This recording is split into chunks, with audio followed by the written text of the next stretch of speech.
Empezamos nuestra segunda sesión del curso sobre los santos, los grandes testigos de la fe. Pongámonos en la presencia de Dios, en el nombre del Padre, y del Hijo, y del Espíritu Santo. Amén. Ven, Espíritu Santo, llena los corazones de tus fieles, y enciende en ellos el fuego de tu amor. Envía tu Espíritu, y todas las cosas serán creadas, y renovarás la faz de la tierra. María, Reina de todos los santos, ruega por nosotros. En el nombre del Padre, y del Hijo, y del Espíritu Santo. Amén. Iniciamos invocando al Espíritu Santo, porque los santos son la obra maestra del Espíritu. En la sesión anterior vimos a San Ignacio de Antioquía. Hoy vamos a hacer un salto en casi 3 siglos. Vamos a llegar al siglo IV para ver a San Agustín, quizás de los más grandes santos de toda la historia de la Iglesia, que ha tenido un gran influjo no solamente en la teología católica, sino también en todo el pensamiento cultural de Occidente. Veamos algunos de los hitos fundamentales de su vida. Él nació en la ciudad de Tagaste, en el norte de África. Hoy día estaría entre Túnez y Argelia. Hay que considerar que el norte de África hacía parte del Imperio Romano. Era el África romana que muy pronto también se abrió a la predicación del cristianismo, y el cristianismo en estos primeros siglos de la historia de la Iglesia va a tener un gran desarrollo en el norte de África. A nosotros nos puede parecer extraño esto, pero toda el África cristiana, culturalmente de origen romano, se perdió con la invasión musulmana en el siglo VII. Entonces San Agustín nació el año 354. Acá en el mapa podemos ver la ciudad de Tagaste. Él era un joven, podemos decir, de una media burguesía, hijo de Patricio y Mónica. Patricio era pagano, se va a convertir en su lecho de muerte. En cambio, Mónica, Santa Mónica, era una mujer muy cristiana que va a tener, como vamos a ver, un gran influjo en la vida de su hijo. San Agustín estudió gramática y retórica en Cartago. Cartago era la capital del África romana, era una de las grandes ciudades del imperio. Desde muy pequeño sus padres se preocuparon en darle una buena educación. Iba a estudiar retórica. La retórica era en la época una de las grandes disciplinas, era el arte de persuadir mediante el discurso.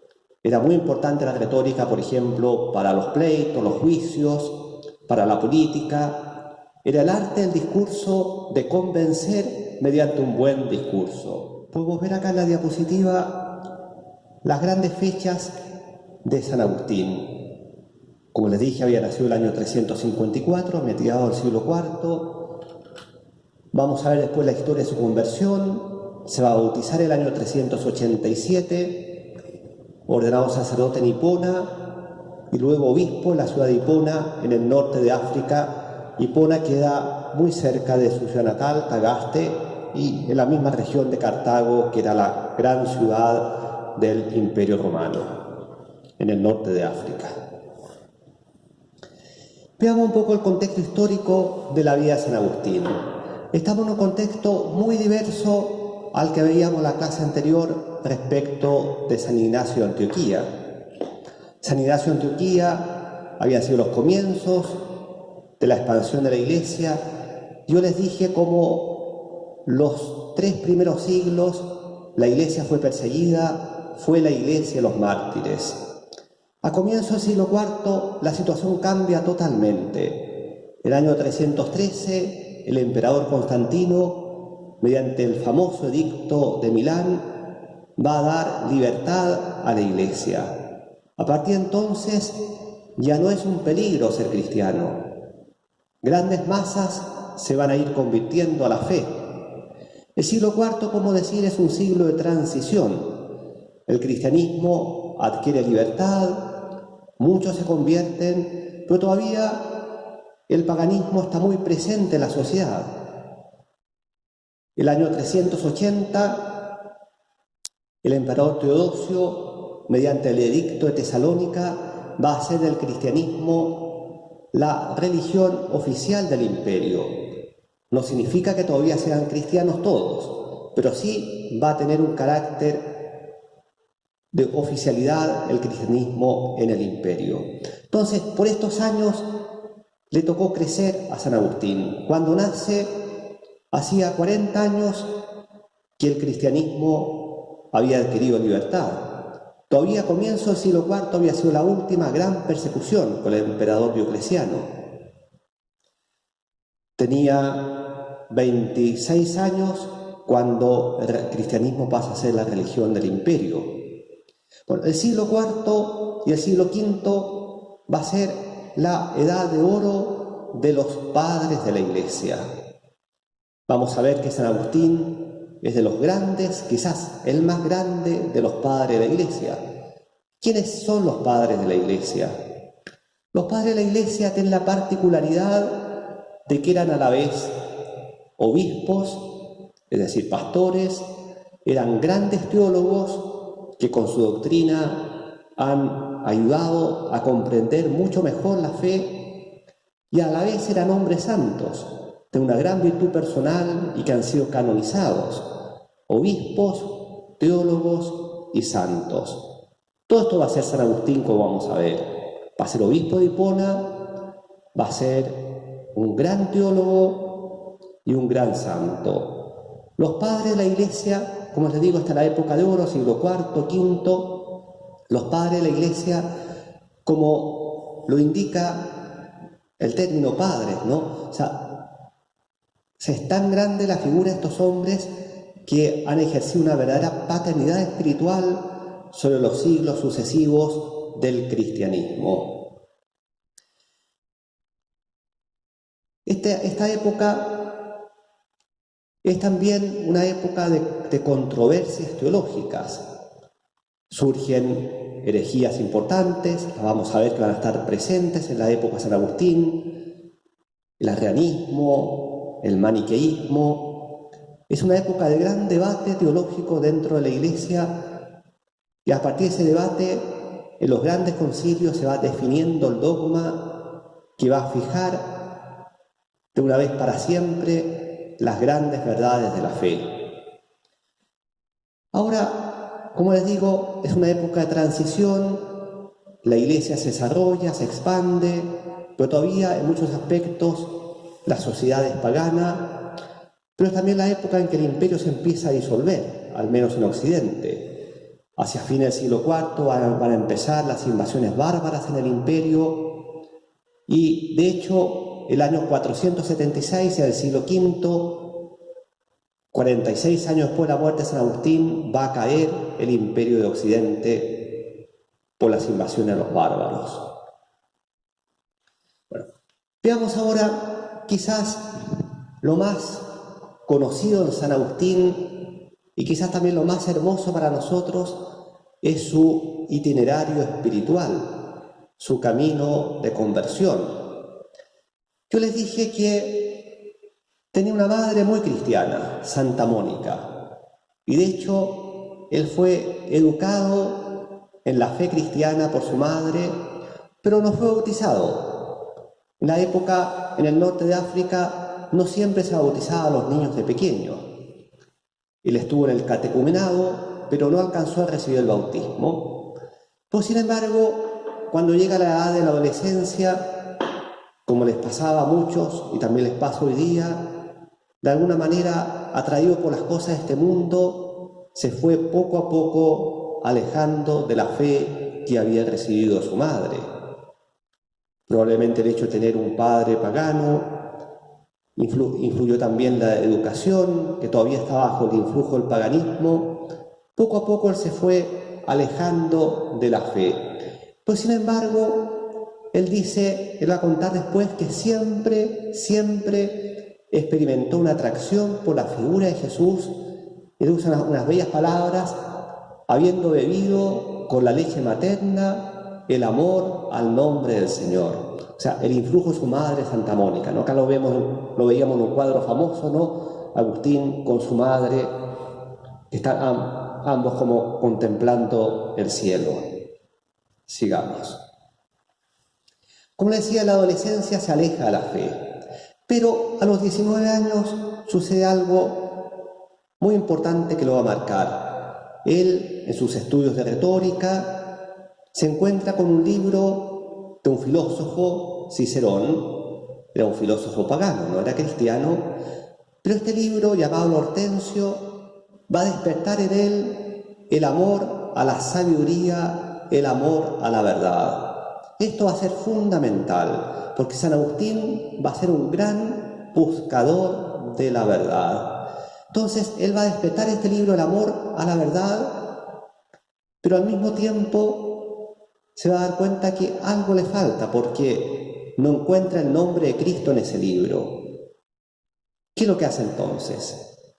Toma las Escrituras, se pone a leer la Biblia, pero curiosamente se decepciona en esa primera lectura de la Biblia, sobre todo leyendo las historias del Antiguo Testamento, en que aparecen las historias a veces de hombres marcadas por vicios.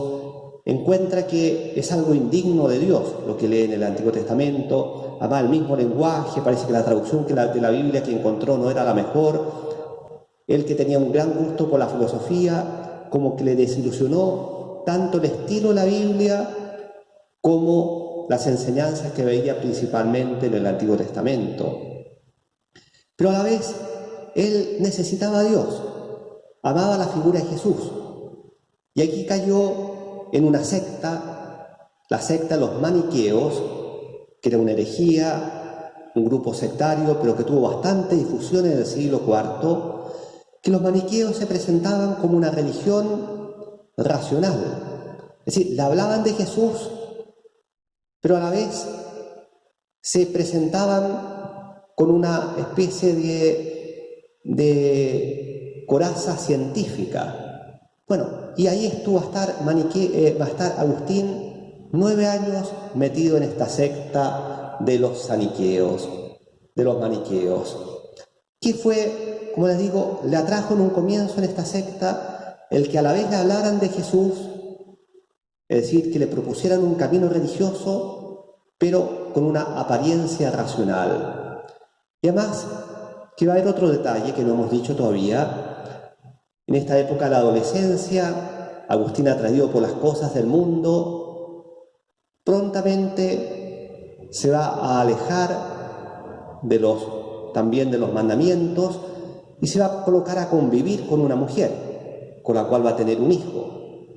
Entonces, los maniqueos a la vez le presentaban una moral, distinguían entre los elegidos, para los cuales tenían una moral muy estricta, pero para los jóvenes, adolescentes como él, le permitían ciertas concesiones. Por lo tanto, para él era cómodo. Pero como les dije, San Agustín nunca dejó de buscar la verdad.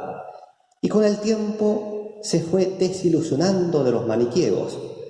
Empezó a darse cuenta que esta apariencia de racionalidad, de cientifismo, podríamos decir, no era tal. Empezó a descubrir las contradicciones que había dentro de esta secta, y al cabo de 9 años va a terminar por desilusionarse.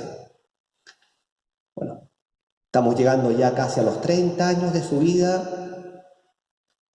Y otro momento fundamental: él enseñaba retórica en Cartago, que, como les dije, era la capital de la África romana, pero le ofrecen irse a Roma, a Italia, a enseñar retórica allá. Era muy atractivo para él. Y se traslada a Roma, y al poco tiempo se traslada a Milán, en el norte de Italia, donde se había establecido en aquellos años la capital del imperio. Era como la cumbre de su carrera. Y ahí en Milán sucedió algo decisivo. Se encontró con la figura del obispo Milán, San Ambrosio. Él dice que al comienzo empezó a acudir a la catedral de Milán para escuchar a este obispo, pero no quería escuchar el contenido, lo que decía, sino el modo como lo decía, porque tenía fama de ser un gran predicador, y a él como le gustaba la oratoria, le gustaba la retórica, pero poco a poco se fue deteniendo también en el contenido de lo que Ambrosio enseñaba, y empezó a darse cuenta que todas esas dudas que él había tenido sobre la escritura cristiana, y además que los maniqueos después se habían encargado de echarle mucho barro en fondo al cristianismo, al Antiguo Testamento, San Ambrosio le iluminó el verdadero sentido de las escrituras y se dio cuenta de que toda la escritura era un camino hacia Jesús. San Ambrosio le enseñó lo que era la interpretación espiritual o tipológica del Antiguo Testamento, es decir, aquellos textos del Antiguo Testamento, especialmente aquellos que podrían parecer más oscuros o más indignos de Dios, en el fondo eran una figura, una alegoría de lo que estaba por venir. O sea, el Antiguo Testamento era una preparación para el Nuevo, pero todo llegaba a Jesús, todo convergía en la figura de Jesucristo. Entonces Ambrosio va a tener una importancia decisiva porque le va a disipar todas aquellas ideas falsas que él tenía sobre la Biblia y especialmente sobre el Antiguo Testamento, que era lo que lo había terminado de apartar de la fe cristiana. Va a volver a leer las Escrituras.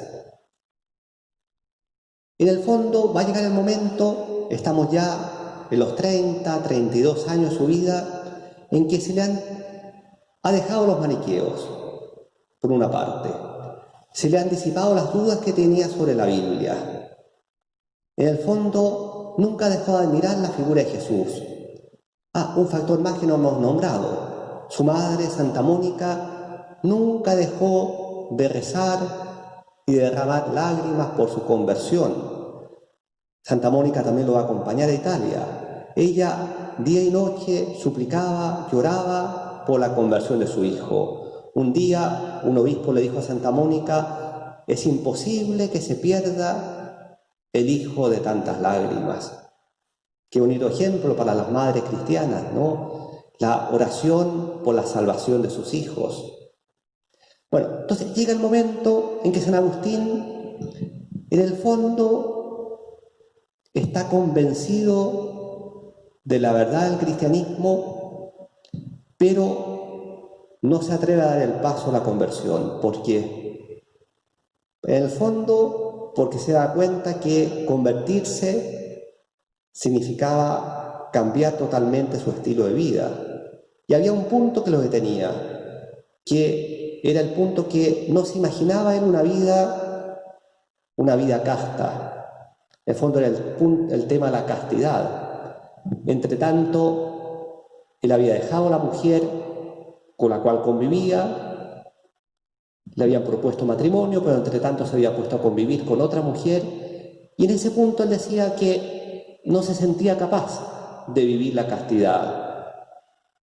En el fondo, sobre todo, pensar que una vida entera renunciando a los placeres carnales le parecía algo casi imposible. Pero en el fondo él se da cuenta que tenía que dar el paso y estaba atormentado por la duda, vacilando, y llega el momento decisivo de la conversión. Él lo cuenta, estaba en el jardín, en su casa en Milán, y de pronto escucha en el jardín del lado unos niños que estaban jugando y un juego que repetían: toma y lee, toma y lee. Y él sintió como una inspiración divina: esto está dirigido a mí. Va, toma la Biblia, la abre al azar y justo cae en la carta a los Romanos, el capítulo 13, y lee lo siguiente: como en pleno día, dice San Pablo, andemos decentemente. Así pues, nada de banquetes con borracheras, lujurias o desenfrenos, o pleitos o envidias. Más bien, Revístanse de Cristo Jesús el Señor y ya no se guíen por la carne para satisfacer sus concupiscencias. Ahí encontró la palabra decisiva. Basta ya de desenfrenos, basta ya de ceder ante la lujuria, revestirse de Cristo. Y fue una iluminación interior, él dice que fue como una luz que lo iluminó totalmente. Eso fue el año 386 y al año siguiente, a la vigilia de Pascua del año 387, es bautizado en la Catedral de Milán por el obispo San Ambrosio, como lo vemos en ese cuadro a la izquierda. Ha llegado a puerto, ha encontrado definitivamente a Jesús, ha encontrado la verdad que nunca dejó de buscar en su vida. Y tanto así que junto con unos amigos que eran como sus discípulos, que también se convierten con él, deciden volver al África, cerca de su tierra natal, para vivir en una especie de monasterio dedicados a la contemplación de la verdad. Poco antes de embarcarse para África, en el puerto de Ostia, cerca de Roma, muere su madre. Es muy bonita la escena de la muerte de su madre, la cuenta en el libro de las Confesiones, que su madre le dice: ya todo lo que deseaba en esta tierra lo ha alcanzado, te veo cristiano, más aún te veo consagrado a Dios, ya no deseo más nada en esta tierra. Y a los pocos días muere antes de embarcarse para África. Entonces, San Agustín convertido vuelve a África. Él se da cuenta que en el fondo es el Señor, es Jesús quien terminó de convertirlo. Has convertido a ti mi ser. Esa fue su conversión definitiva. Pues esa conversión definitiva de su vida todavía va a tener que desplegarse en futuras conversiones. Él pensaba llevar una vida tranquila, de contemplación de la verdad, dedicarse a escribir, pero al poco tiempo, casi contra su voluntad, lo llaman para hacerlo sacerdote primero y luego obispo. Él se va a dar cuenta, va a tener que dar un paso de humildad, es decir, esa verdad que él quería contemplar en la tranquilidad de su monasterio, la tenía que entregar a los demás. Y a partir de entonces su vida se vuelca en el servicio a los demás, como sacerdote unos pocos años, y luego como obispo. Entonces, aquí está, yo creo, la gran enseñanza de San Agustín, la búsqueda por la verdad, el amor por la verdad. En una de sus cartas él dice: a mí me parece que hay que conducir de nuevo a los hombres a la esperanza de la verdad. Qué importante para nuestro tiempo, buscar la verdad, no cualquier verdad, esa verdad fundamental de la vida, la verdad sobre Dios, sobre el sentido de mi vida, sobre la muerte, sobre el más allá, sobre el hombre. Bueno, hoy día yo creo que tanta gente vive de una manera superficial, simplemente vive, pero sin plantearse las grandes preguntas de la existencia. ¿Cuántos se dejan arrastrar simplemente por la moda, por la ideología que está de boga en el momento? Pues San Agustín nunca se contentó con simplemente vivir. Él buscaba siempre algo más. Y en este camino él va a descubrir que la fe y la razón van unidas. Él va a decir que son las dos fuerzas que nos llevan a conocer la verdad, no separadas. Y tiene una famosa frase, acá la expresión está en latín: crede ut intelligas, intellige ut credas. Es decir, cree para comprender y comprende para creer. cree para comprender.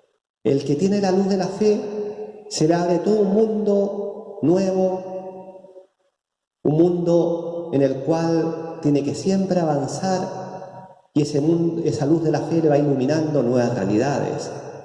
Pero a la vez comprende para creer. La fe no es irracional. La razón también nos permite comprender la razonabilidad de lo que Dios nos revela. Es cierto que la fe no es un teorema matemático, pero tampoco es irracional. La razón la podemos usar al servicio de la fe y podemos descubrir que lo que Dios nos propone tiene su lógica, tiene su razonabilidad. Bueno, San Agustín nos dice, fe y razón son las dos fuerzas para alcanzar la verdad. Y el camino de San Agustín es un camino también de interioridad, de entrar dentro de nosotros, entrar en nuestro corazón. Entra en ti mismo. Él se dio cuenta que él por muchos años, en esos años que estuvo perdido, buscó por fuera de sí, y sin embargo Dios estaba en lo más profundo de sí mismo. Una cosa interesante, San Agustín va a descubrir que alejarse de Dios es también alejarse de sí mismo. Todos esos años que él buscó por fuera, que buscó los placeres del mundo, de las cosas sensibles, en el fondo él va a descubrir que estaba muy lejos de sí mismo, vivía alienado y menos podía encontrar a Dios. El camino es entrar en sí mismo. Entra en tu interior, nos dice muchas veces San Agustín, y ahí en lo más profundo de ti vas a encontrar a Dios, que a la vez es superior a lo más alto de ti. Camino de la interioridad. Y hay una de tantas frases, ¿no? ¿Dónde estaba yo cuando te buscaba? Te tenía delante de mí, y habiéndome apartado de mí mismo y estando lejos y fuera de mí, a mí mismo no me hallaba, mucho menos a ti. Bueno, y quizá esta frase resume su conversión, ¿no? Una frase muy hermosa, muy conocida. Leámosla, dice: tarde te amé, hermosura tan antigua y tan nueva, tarde te amé. 16 años demoró en llegar al puerto de la verdad. Tú estabas dentro de mí y yo fuera, y por fuera te buscaba, y me lanzaba sobre las cosas hermosas creadas por ti. Tú estabas conmigo y yo no estaba contigo. Me retenían lejos de ti todas las cosas que si no estuviesen en ti, nada serían. Llamaste y clamaste y rompiste mi sordera. Brillaste y resplandeciste y ahuyentaste mi ceguera. Exhalaste tu perfume y respiré y suspiro por ti. Gusté de ti y siento hambre y sed. Me tocaste y me abrazo en tu paz. Qué hermosas palabras, ¿no es cierto? Tarde te amé, pero al final la voz de Dios fue más fuerte. La luz de Dios terminó de disipar todas las tinieblas de su corazón. Después de su conversión, como les dije, él pensó en dedicarse a la vida contemplativa, pero muy pronto tiene que cambiar sus planes. Lo llaman para el ministerio en la ciudad de Hipona, y los últimos, durante más de 30 años, va a ser obispo en esta ciudad. Va a desarrollar una extraordinaria actividad, predicando, exhortando, mediando, haciendo de pacificador, escribiendo, una actividad extraordinaria. Él mismo lo dice, ¿no? Continuamente predicar, discutir, reprender, edificar, estar a disposición de todos, es una gran carga y un gran peso una enorme fatiga. A la vez, le va a tocar combatir contra las grandes herejías de su época, maniqueos, arrianos, donatistas, pelagianos, siempre predicando la verdad, esa verdad que había encontrado, transmitirla, explicarla, exhortando siempre con la verdad.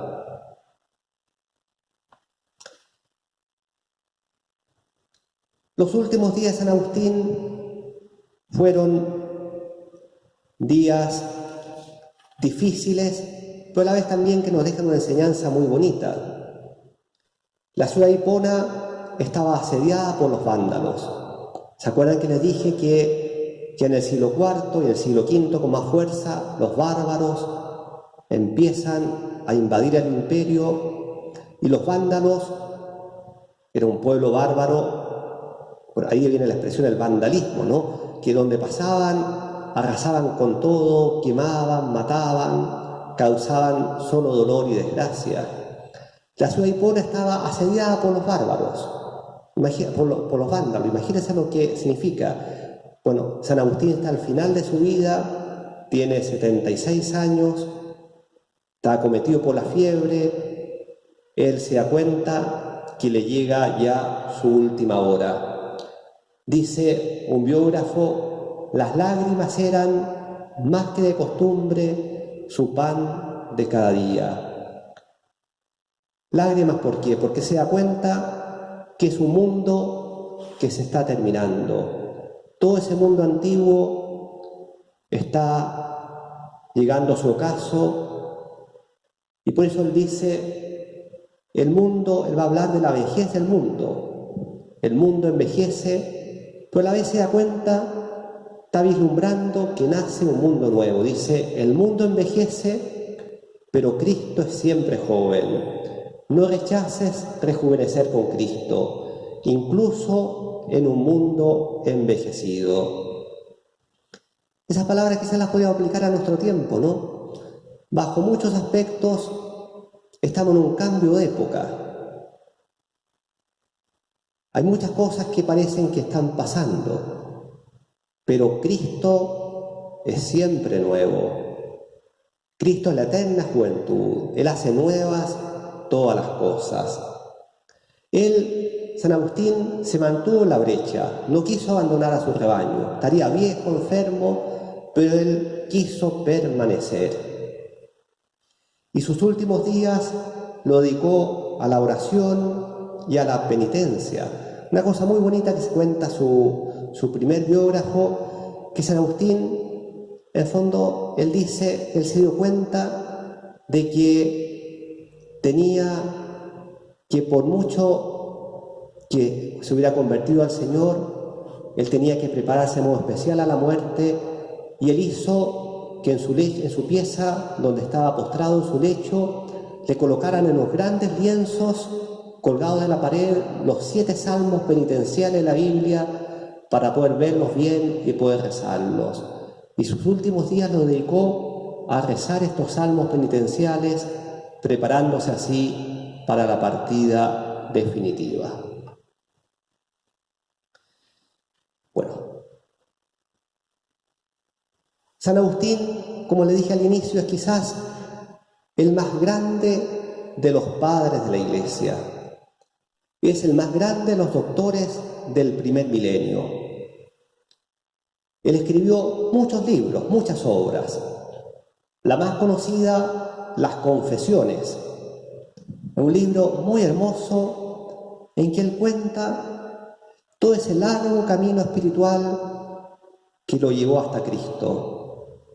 Cuenta cómo se alejó de la fe, cómo se dejó envolver por el mundo, pero como poco a poco fue volviendo, y él se da cuenta que en el fondo era Dios que nunca dejó de buscarlo, era la misericordia divina que por caminos misteriosos lo fue llevando al puerto de la verdad.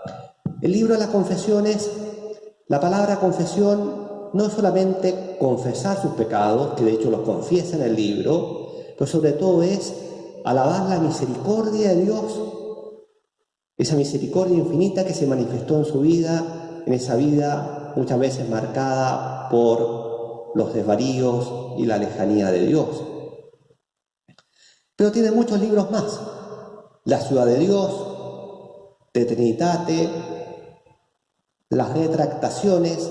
Interesante, al final de su vida escribió las retractaciones en un acto de humildad, en fondo para retractarse, para cambiar todo aquello que alguna vez había dicho o escrito y que ahora, si al final de su vida se da cuenta que no era lo más correcto como lo había dicho o escrito.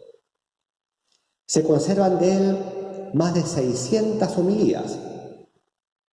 Más de 600. Fueron muchas más las que le pronunció, pero han llegado a nuestro tiempo más de 600 homilías. Bueno, y concluyamos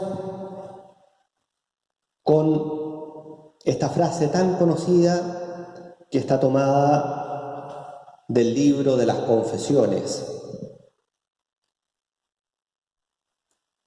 A propósito de las confesiones es la primera autobiografía de la literatura universal. Es un libro de una gran riqueza porque se expresa todo el interior de la persona, toda la psicología, todo el yo. Es el primero en escribir una autobiografía. Y es, como decía, una alabanza a Dios. Bueno, y al comienzo de las confesiones, él escribe esta frase que resume toda su vida. Nos hiciste, Señor, para ti. Nuestro corazón está inquieto hasta que descanse en ti. Y lo cuenta en las confesiones. En todos esos años de búsqueda, en que estaba atrapado por las cosas del mundo, nunca tuvo la paz. Pero buscaba la paz donde no se encontraba. Y no la buscaba donde sí la podía encontrar. Pero nunca estuvo la paz. Siempre estuvo inquieto. Siempre algo le faltaba.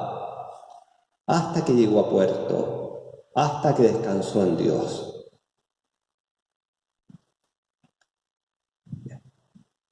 Muchas gracias.